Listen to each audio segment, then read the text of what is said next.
तो यस, आज मेरा तूफानी करने का मन कर रहा है कुछ, पता नहीं, उठ के मैंने सारी लाइटें बंद कर दी। आज मैं काफी टाइम बाद कुछ हॉरर चीज देखने वाला हूँ लाइट बंद करके। एंड यस, आज ये होने वाली है एक हॉरर एनिमेशन, एंड इस हॉरर एनिमेशन का टाइटल था गर्ल्स स्कूल हॉस्टल। तो यस, आ जाओ, आराम से बैठ के देखते हैं। ये तुम तो आराम से बैठ के देखोगे, और ये आज की हॉरर एनिमेशन बनाई है खूनी मंडे ने, तो a big shout out, all credit goes to him. And आ जाओ, अब शुरू करते हैं इसे।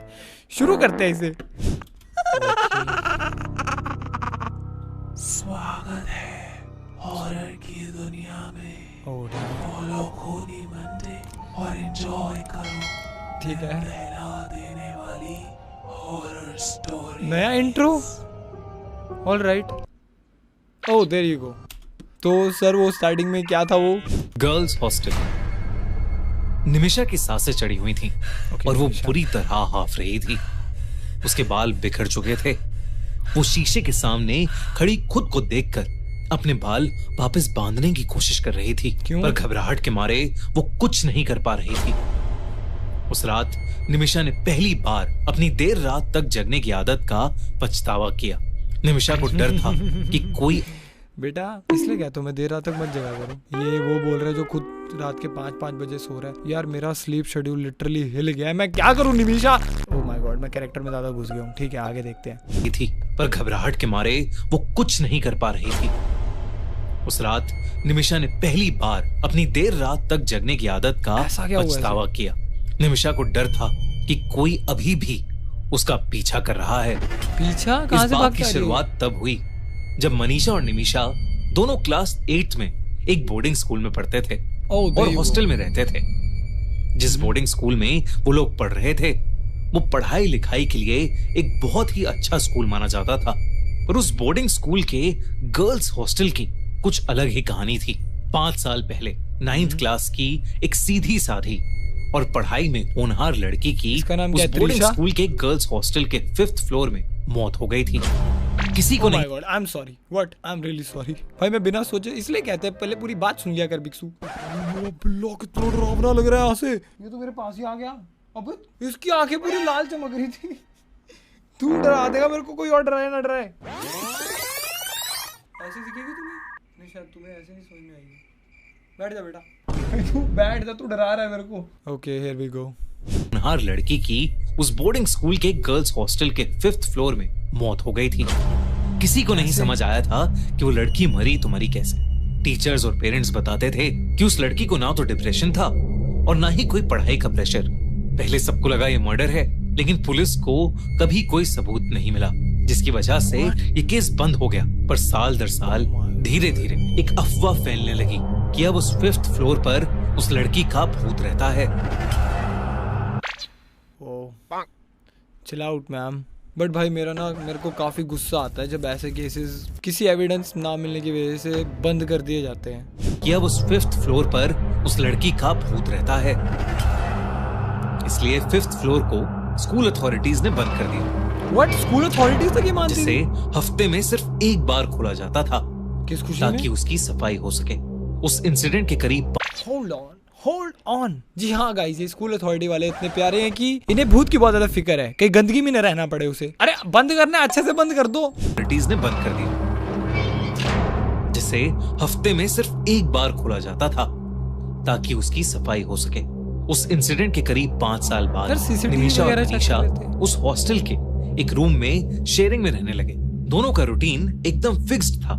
निमिषा पूरी रात जग कर पढ़ाई करती थी और सुबह 7 बजे मनीषा को उठाकर सो जाती थी। फिर मनीषा ब्रेकफास्ट के टाइम तक पढ़ती रहती थी। मनीषा चश्मा लगाती थी और उसके हाथ में उसकी माँ का दिया हुआ एक काला धागा हमेशा बंधा रहता था।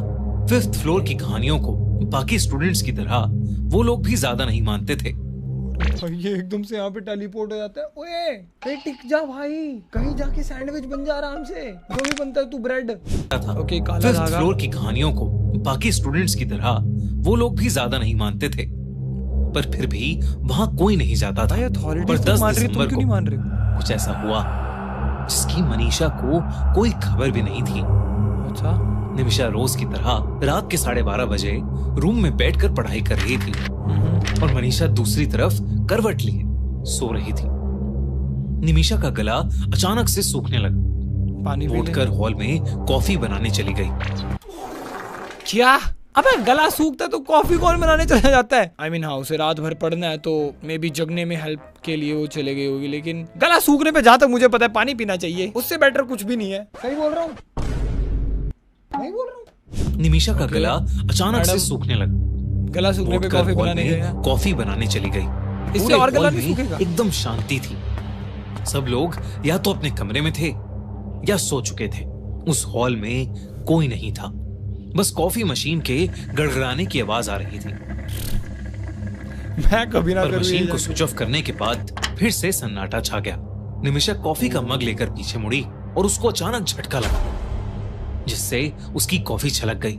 उसने देखा कि मनीषा उसके पीछे ही खड़ी है। अंधेरा ज्यादा होने की वजह से उसकी आधी ही शक्ल निमिषा को दिख पा रही थी। उस रात निमिषा, तुझे मनीषा की ऐसी आंखें देख के उसको एक चाटा मारने का मन नहीं कर रहा है? डूड, अगर ये कोई प्रैंक निकला ना, ओहो मनीषा तो उसे प्रैंक कर रही थी, बट नहीं भाई प्लीज, अगर तुम्हारा कोई कमजोर दिल वाला दोस्त है ना, ऐसी हरकतें मत करना उसके साथ। अगर तुम सोच रहे हो कि ओहो प्रैंक करेंगे, प्रैंक हो जाएगा, पीछे ही खड़ी है। अंधेरा ज्यादा होने की वजह से उसकी आधी ही शक्ल निमिषा को दिख पा रही थी। उस रात मनीषा कुछ अलग सी दिख रही थी। बहुत अलग सी। ना तो अपना चश्मा पहना था और ना ही उसके हाथ में वो काला धागा था। निमिषा ने मनीषा से पूछा कि वो इतनी जल्दी क्यों जाग गई, जिसके जवाब में मनीषा ने बोला, क्यों ना हम दोनों 5th फ्लोर की बालकनी पर चलें। ओह माय गॉड, ये तो एविडेंस पे एविडेंस दे रही है निमिषा। कम ऑन, तेरे को उसके हाथ पे ना लगा हुआ धागा, उसका ना लगा हुआ चश्मा और ये सांप जैसी आंखें बना रखी है उसने, जो ये देख के पता चल जाना चाहिए था, है ना? वही ऐसे देख रहा, अभी उठ के घुसंड मारेगा, मेरे को मारेगा। जाग गई, जिसके जवाब में मनीषा ने बोला, क्यों ना हम दोनों 5th फ्लोर की बालकनी पर चलें। क्या सच्ची में मनीषा की आंखें चौड़ी हो गई और मुंह पर हल्की सी शरारत भरी मुस्कुराहट आ गई। इससे पहले कि वो कुछ बोलती, मनीषा उसका हाथ पकड़कर उसे अपने साथ ऊपर सीढ़ियों पर ले जाने लगी। जब दोनों सीढ़ियां चढ़ रही थीं, तो बस निमिषा की ही चप्पल की आवाज आ रही थी। उसने नोटिस किया कि मनीषा ने चप्पल भी नहीं पहनी थी। नहीं, उसने कुछ नहीं नोटिस किया। निमिषा एक नंबर की बुद्धू है, उसे कुछ नोटिस नहीं हो रहा है अभी तक। अगर उसे नोटिस हुआ होता, ये साथ में जाके टहलने नहीं जा रहे होते 5th फ्लोर पे। और यार इसका दिमाग क्यों नहीं चल रहा है? किस खुशी में जाना 5th फ्लोर पे? भंडारा थोड़ी ना चल रहा है। नहीं थी, तो बस निमिषा की ही चप्पल की आवाज आ रही थी। उसने नोटिस किया कि मनीषा ने चप्पल भी नहीं पहनी थी। सीधा कैमरे में देख रही है। बहुत अजीब था। उस रात उस हॉस्टल के 5th फ्लोर का दरवाजा खुला हुआ था। क्यों? दोनों अच्छा, सफाई। 5th फ्लोर पर चले गए। वो पहले इधर उधर देखने लगे। फिर कुछ मिनट बाद दोनों ने खुद को एक रूम में पाया। ये उसी लड़की का रूम था जो 5 साल पहले मर चुकी थी और जिसके बाद You got me there. कूनी मंडे भाई, you got me there. ये इसकी जरूरत नहीं थी सच्ची में, और इसका दिमाग सच्ची में पैदल हो रखा है कॉफी की कमी की वजह से। इसको जाते जाते नहीं दिख रहा है इस रूम में कुछ हुआ है किसी रीजन से। ये पूरा फ्लोर बंद है। नहीं, हम तो जाएंगे, हम तो जाते जाएंगे। बारे में लोग कहते थे कि उसकी आत्मा 5th फ्लोर पर भटकती है, लेकिन उस रूम के बारे में भटकती है निमिषा या मनीषा दोनों ही नहीं जानते थे।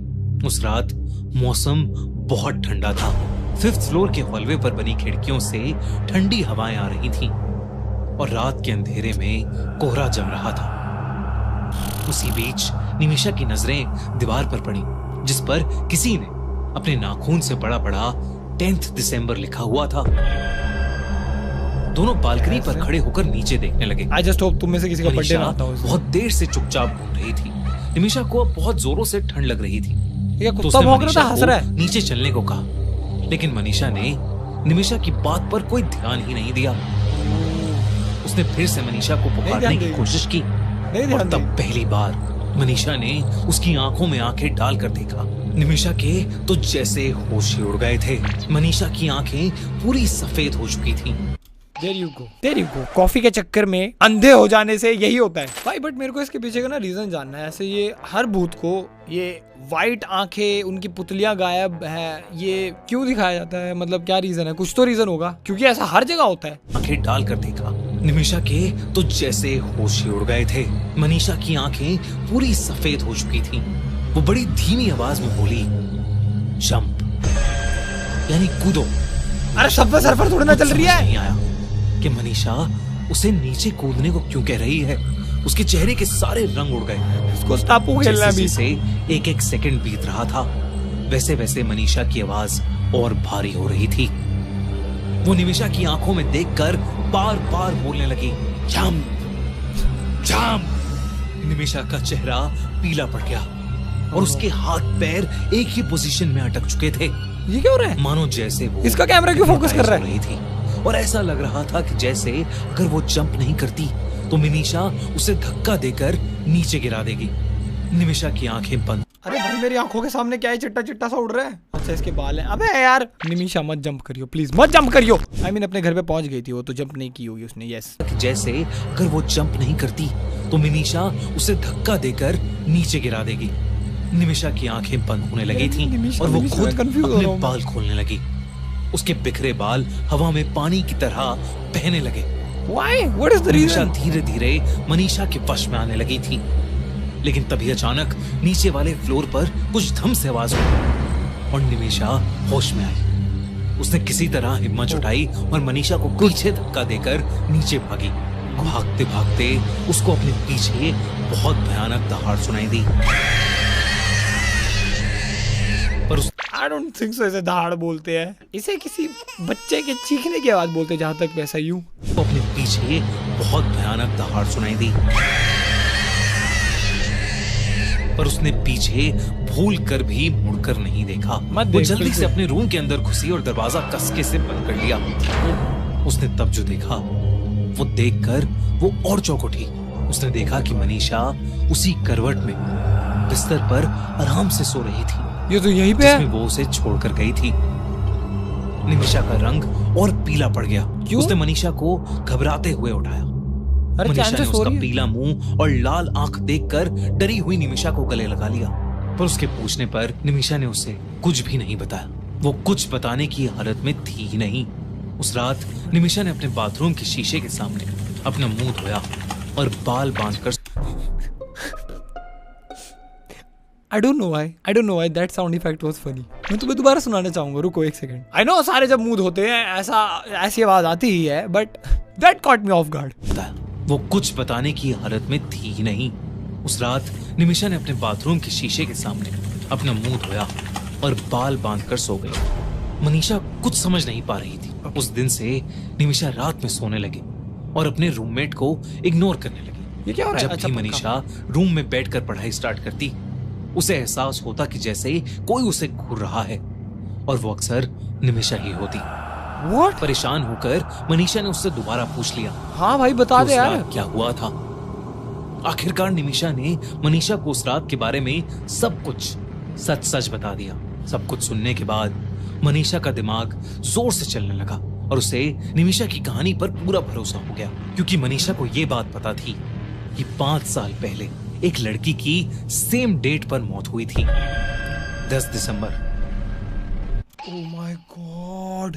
तो जिस दिन ये उसे वश में करके फ्लोर पे ले गई उस दिन 10 दिसंबर थी और शायद वो अपने साथ किसी को ले जाना चाह रही थी। What? Damn भाई, the dots are connecting. एक लड़की की सेम डेट पर मौत हुई थी। इसका रीजन नहीं पता चला यार अभी तक हमें। मतलब जो भी किस्से, कहानी और अफवाह मनीषा और निमिषा सुनते आ रहे थे वो सब सच थी। वाकई में 5th फ्लोर पर बंद कर उस ले, लड़की का घुस खून था। उन दोनों ने उस दिन के बाद से 5th फ्लोर के बारे में बात करना ही छोड़ दिया, लेकिन वो आज तक उस दिल दहला देने वाले किस्से को नहीं भूल पाए हैं। वो भाई, the trauma of living in the same building, जिसका तुम्हें पता है 5th फ्लोर हॉन्टेड है और तुम्हारे साथ इंसिडेंट भी हो चुका है कुछ। सिर्फ तुमने सुना नहीं है, तुमने महसूस भी कर लिया उसे। मैं सैडली स्कूल छोड़ के चला जाता, कुछ चेंज कर लेता मैं, या मैं कोई और हॉस्टल ले लेता साइड में। एंड यस, इसी के साथ आज की वीडियो यहीं पे खत्म होती है। मैं मिलूंगा तुमसे नेक्स्ट वीडियो में। Till then peace out. अब बीट पे गदर मचेगा, खटेगा ये पिज्जा सब में बटेगा, बनेगा सीन जो तूने ना देखा बोलेगा, I swear चल जाने दे बेटा। अरे बस कर भाई।